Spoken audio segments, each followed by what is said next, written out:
LearningMeasure.tv, science and engineering podcast with emphasis on measurement. Brought to you by David Archer and LearningMeasure.com. Episode 7, Radar and Relativity.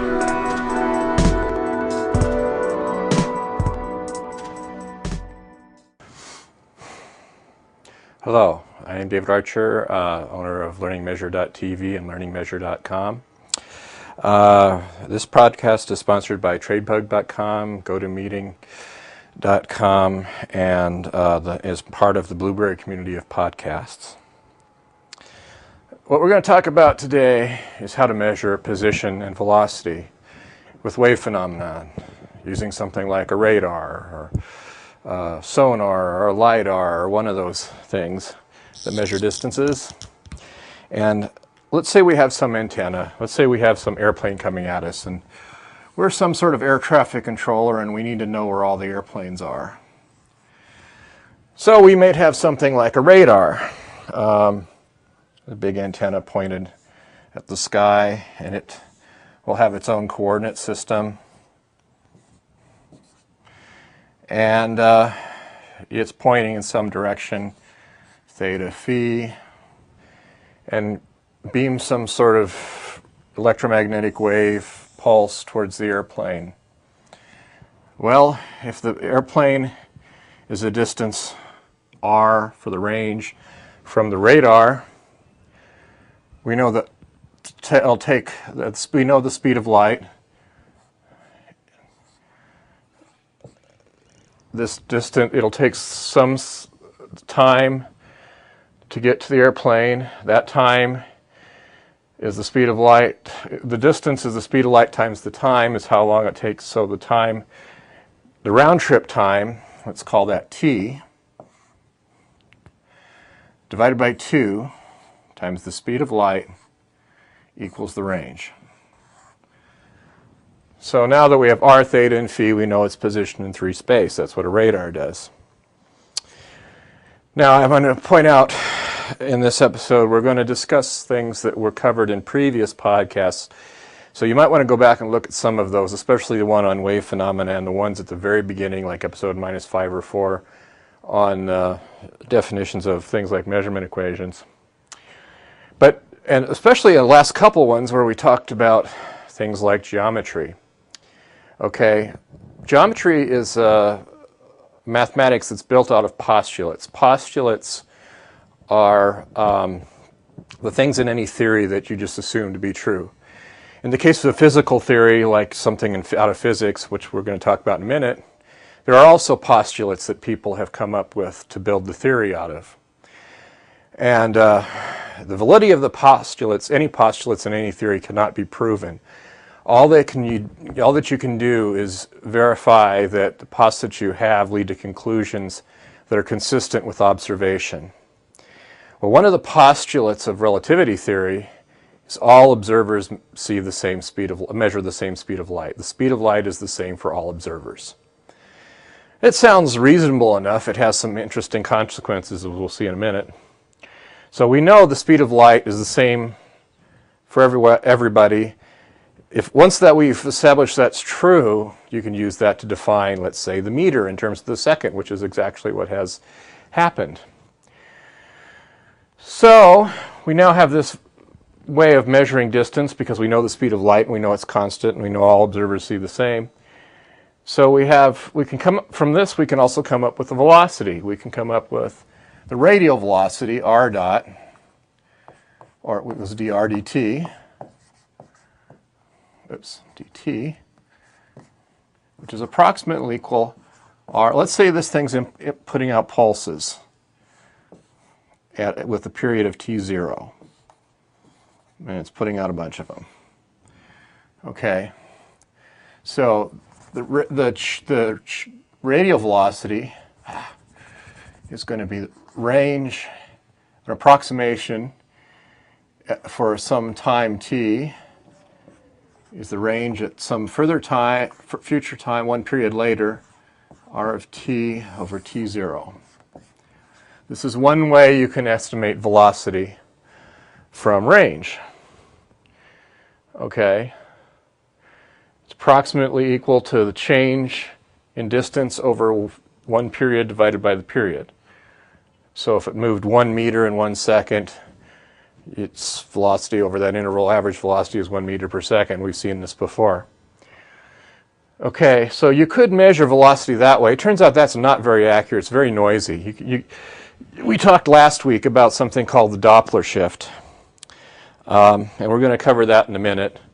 But one can point out we can get it this way too, but it's not very accurate. But before we get to that, got a little business to take care of. Do you spend more time traveling to meetings than you do actually meeting people? If your time is valuable and who isn't, then you need GoToMeeting. With GoToMeeting, you can instantly meet with anyone. All you need is a PC and an internet connection. During the meeting, your attendees can see your computers and can see their computers, what you show on your PC. It's like you're in the same room. Plus, it's totally interactive. You can all work together, make changes to the report, add slides to the presentation, maybe teach somebody relativity theory. Think of the time you'll save. No more driving or flying to a meeting. Plus, you can hold as many meetings as you want for one low flat rate. It's a real money saver. The next time you're waiting in line at the airport, being ready to be illuminated by your radar from your airport, you could be at a meeting instead. So sign up right now to try GoToMeeting free for 45 days. For the special offer, visit gotomeeting.com/podcast. That's gotomeeting.com/podcast. Try it free now. Okay. I'm always for not traveling if you don't have to, although sometimes it's fun. So you're traveling on this airplane, and you've got this one velocity estimate, and you have a range estimate, but you probably want a better velocity estimate than what you can get from that. Well, let's start to talk about something called the Doppler shift. Well, we know, let's say we have, I better draw my airplane again. And you have some plane wave that from your radar that you're coming out of your antenna. Let's say it's pointing right at the antenna, so we don't have right at the airplane, so we don't have to worry about coordinates. So a plane wave is something like, let's say it's a plane wave that looks like this. E to the ikx plus omega t. We've seen this before, wave phenomena. Well, so its phase here, is kx plus omega t. Well, we can ask the question, what's the frequency of the radar? What frequency does the airplane see? Well, we know from a previous episode on wave phenomena, frequency is this. We can get frequency from 1 over 2 pi dphi dt, or the change of phase. Well, in this situation, when you're on the plane, or when you're looking at the frequency at the plane, both this is changing with time and this is changing with time. So dphi dt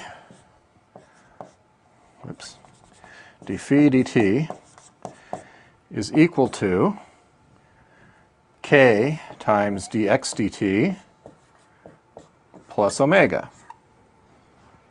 Okay, so 1 over 2 pi dphi dt equals, well, this is 2 pi over lambda, so 1 over 2 pi times 2 pi over lambda is 1 over lambda. Now dx dt is v, that's the velocity, rate of change of position with velocity. This is 2 pi frequency, 1 over 2 pi that is frequency. So now we'll call this the frequency at the airplane.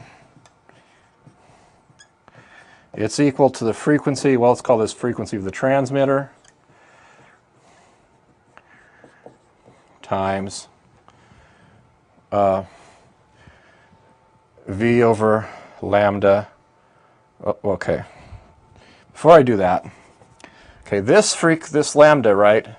lambda equals c over f. So this equals v over c f plus f. So we'll call this f transmitter, and that's 1 plus v over c.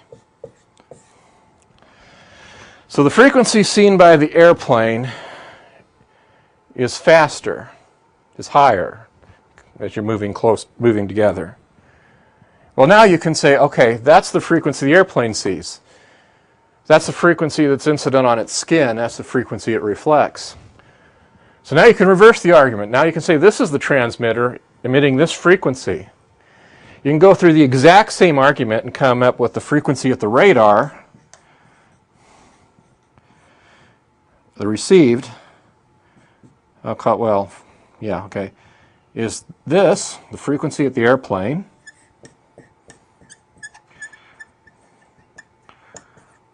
times 1 plus v over c, times another factor of 1 plus v over c. Okay. Now,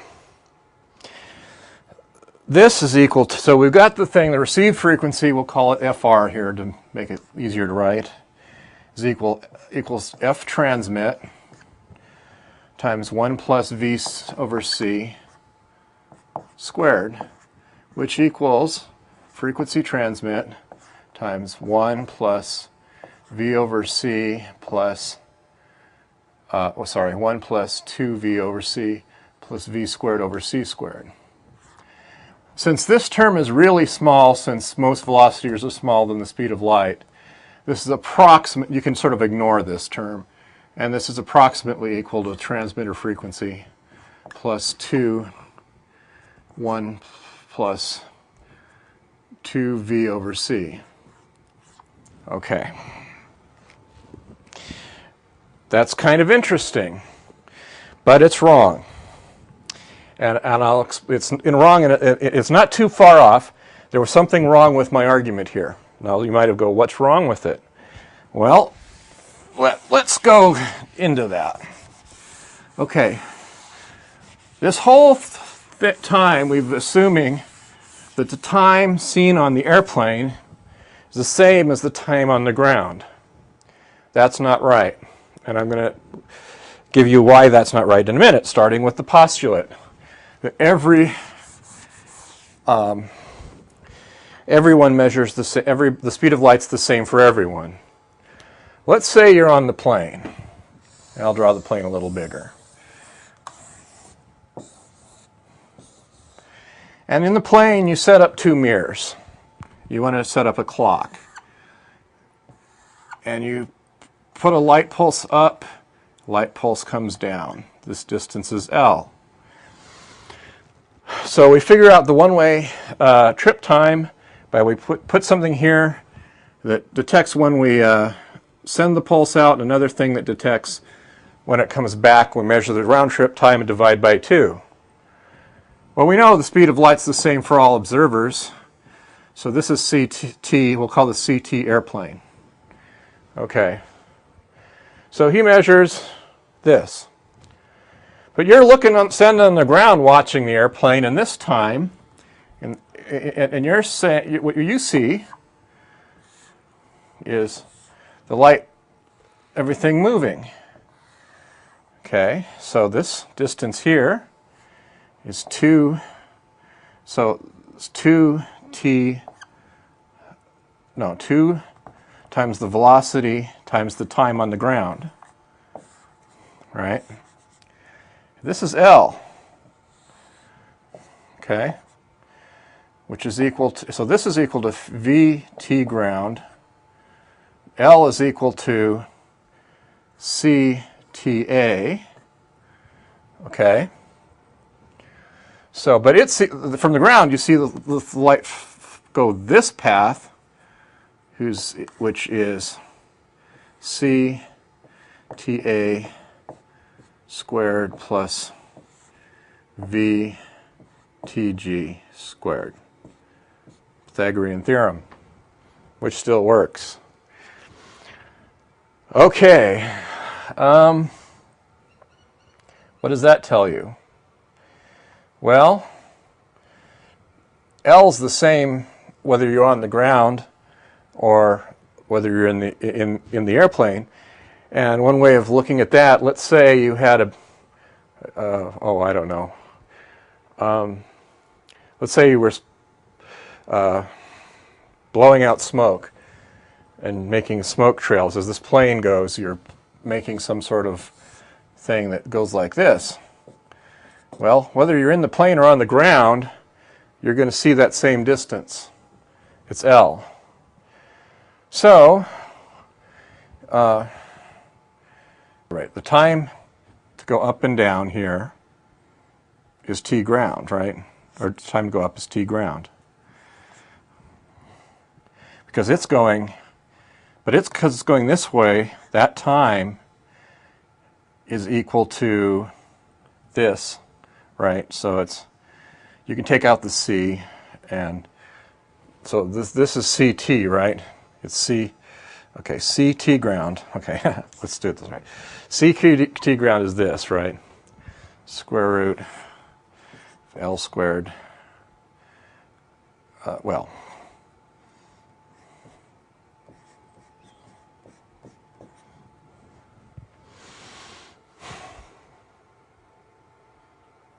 so c t ground, this is L, right, that's what that's where I made a mistake. Okay, t ground is equal to 1 over c times this, right, which is cta squared plus vt ground squared. Okay, now you can do some algebra. And you've got t ground squared equals ta squared plus v squared over c squared t ground squared. So after much algebra, you end up with this.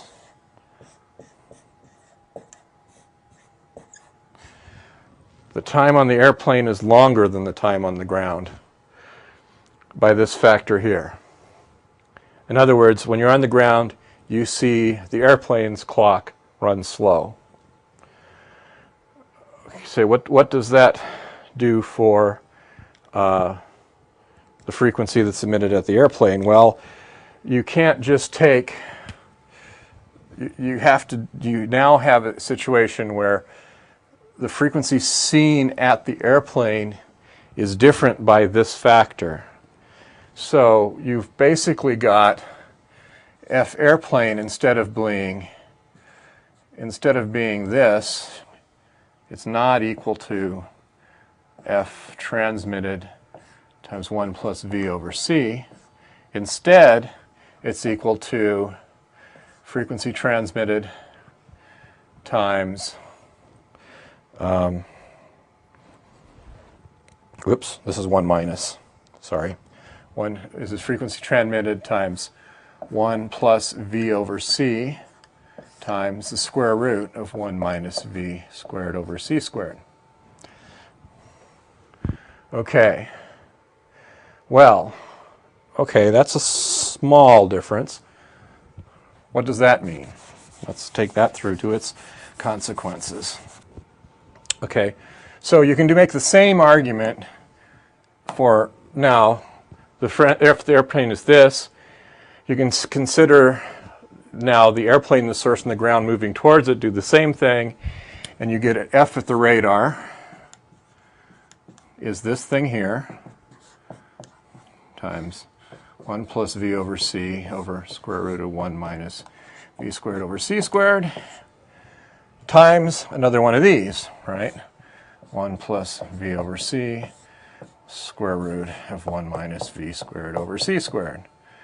Well, this is equal to, we'll do some algebra here, 1 plus V over C times 1 plus V over C over 1 minus V squared over C squared. But this is equal to, with a little bit of algebra, 1 plus V over C times 1 plus v over c times 1 minus v over c times 1 plus v over c.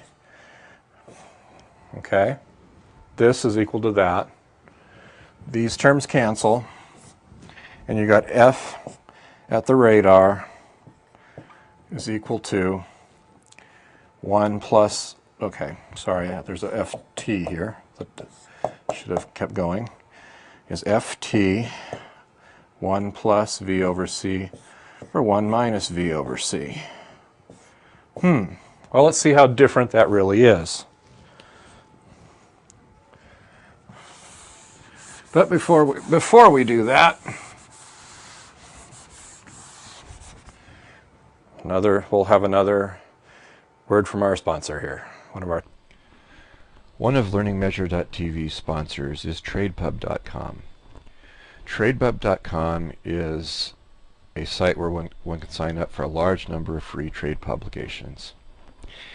If you'd like to support this podcast, go to the LearningMeasure.tv site, scroll down to the free publications link, and choose one of the magazines or one of the publications or one of the categories and sign up through that link. Each publication subscribed to through this link on LearningMeasure.tv website helps keep Learning Measure TV on the air. Thank you for your support. Sponsors. Okay, now that we're back, we now have this new formula. F radar equals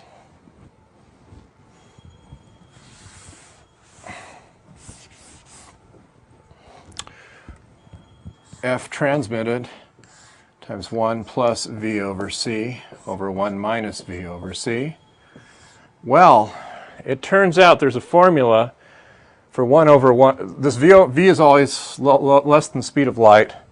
And there's a formula from mathematics of 1 minus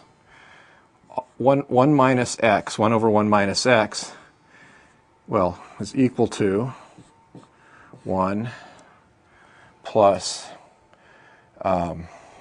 x squared plus x plus 1 plus x squared plus x cubed, dot, dot, dot. So this equals ft times 1 plus v over c times 1 plus v over c plus v over c squared plus v over c cubed. Okay, just some basically approximation formulas. Well, this is approximately equal to, let's just do a few terms. We got 1 plus v over c times v over c plus 1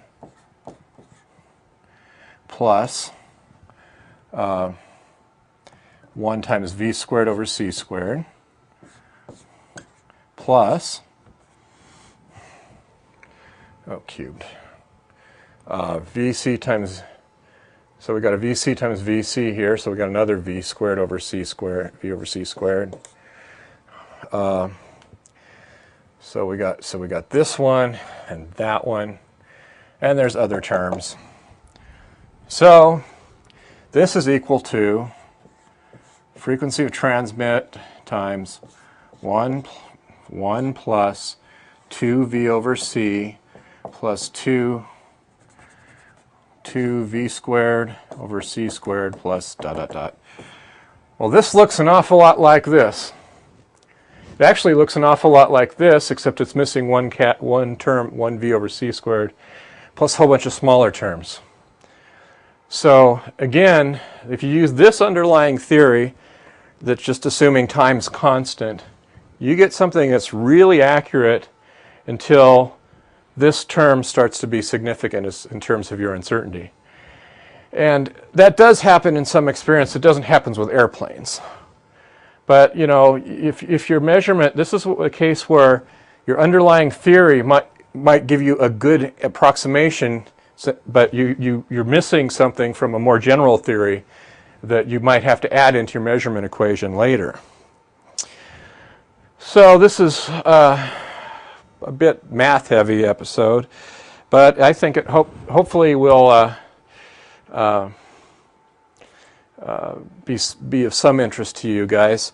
I'm going to probably continue on with radar next week and go on doing a little bit more with radar and maybe a little bit with relativity. So again, I really want feedback from you guys. If you guys have questions on measurement or any topic in science that has to do with anything that has to do with measurement, send me an email at suggestions@learningmeasure.tv. I really want your feedback. I want to know what questions you might have. It might be in a completely different area than what we've covered so far. That's fine with me. I really want some feedback. Also, if you want to be on this show, I really do want to get people who have test and measurement equipment to come onto this thing and show your latest stuff, because I want to have that part of the podcast as well. So you guys send me an email at vendors@learningmeasure.tv. So we'll see what we do next week. I think I'm going to continue on with a little bit with this radar stuff, unless somebody sends me a suggestion. So, all right, that's it for this week. Have a good week.